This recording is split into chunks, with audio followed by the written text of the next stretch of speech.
Hey guys, Paul here from Meldrum Performance Coaching, here for the first podcast / video of 2021. So what I'm going to be doing with this series is recapping the principles from my book, shameless plug, my book, and talking about how these principles have evolved over the course of the year. It's been a year since I've written the book, and if you're still doing things the same way that you did 1 year ago, it's kind of a sign that you haven't really changed your thought process, haven't thought about what you're doing, haven't evolved. So the first principle in the book is about using the right tool for the job when it comes to training. And that principle kind of really carries over to nutrition and mindset as well. Using the right tool for the job is probably the most important thing. And I have changed some of my ideas on it. So in the book, I talk about using the right tools for hypertrophy, for strength, for corrective exercise, etc. Here's a few things that I've evolved on. The first one is kind of like my viewpoint on corrective exercise. So in my coaching model in the mentoring program, I teach people to go through a screening process, to then do corrective exercises, to then loading up that exercise in the training program so you can eventually get rid of the corrective exercise. So with that, what you might be doing is you might be screening someone for their active straight leg raise, find out they have an imbalance somewhere, you may do some corrective exercises for the glutes, and then you might consolidate that. Well, try. You may consolidate that with something like a Romanian deadlift, for example, to solidify those new range, motion, and stability gains into an actual exercise outcome. So how I now phrase that is look at getting rid of going from corrective exercise to exercising correctly. And this is something that was kind of taken from a lecture with the muscle doc Jordan Shallow, and I really like the idea of going from corrective exercise to exercising correctly, because exercising correctly will take care of many different outcomes. So when we're looking at using the right tool for the job, when we really break that down a little bit more, it allows us to be a bit more judicious with our exercise selection.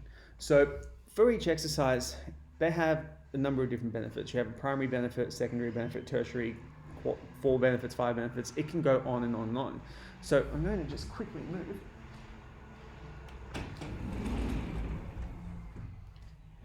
It's super late. Anyway, so with these exercises, the primary benefit is the main training outcome of the exercise. So the Romanian deadlift is strength and hypertrophy of the hamstrings posterior chain. Secondary benefit is mobility of the hamstrings in hip flexion with lumbar stability generated. Tertiary benefit could be, explosive power in the hinge. There's a number of different ways that you can do. So what I've been doing as a process from that is looking at the different screens and assessments I have to find things the client said could be a little bit better to help them get better results in the gym, and then look at more exercises that will target more of those qualities needed. So using the right tool for the job to get the job done in the most efficient time possible. So it's not just using the right tool for the job, it's about how you can use that tool more effectively. So this thought process really carries down to even how we load the particular movement pattern that we're looking to do if we're looking to achieve multiple outcomes. So for example, looking at muscle action versus muscle function is another way to look at that. So muscle action is basically the concentric contraction of a muscle. If we contract a bicep, it flexes the elbow. If we look at something like the glute med, we know that abducts and externally rotates and slightly extends the hip. So to train that muscle action, cool, clamshells, like glute cable machines, etc. like that. The muscle function is to stabilize the pelvis in the frontal plane. And what we can do is if someone needs that kind of muscle function improved, we can then load exercises differently based on what the needs of the client are. So if we're looking at, say, something like a Bulgarian split squat, which is a fantastic exercise for quad strengthening, etc., what we can do if we need to increase the muscle strength a little bit more, so more muscle action, we can unilaterally load on the same side leg as the working leg.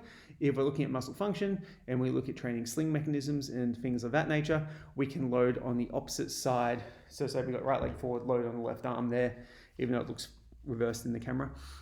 We can load that and then get a functional outcome out of that. We can take that one step further by moving the actual load itself. So having it down by the side versus holding it up in the kettlebell in the rack position.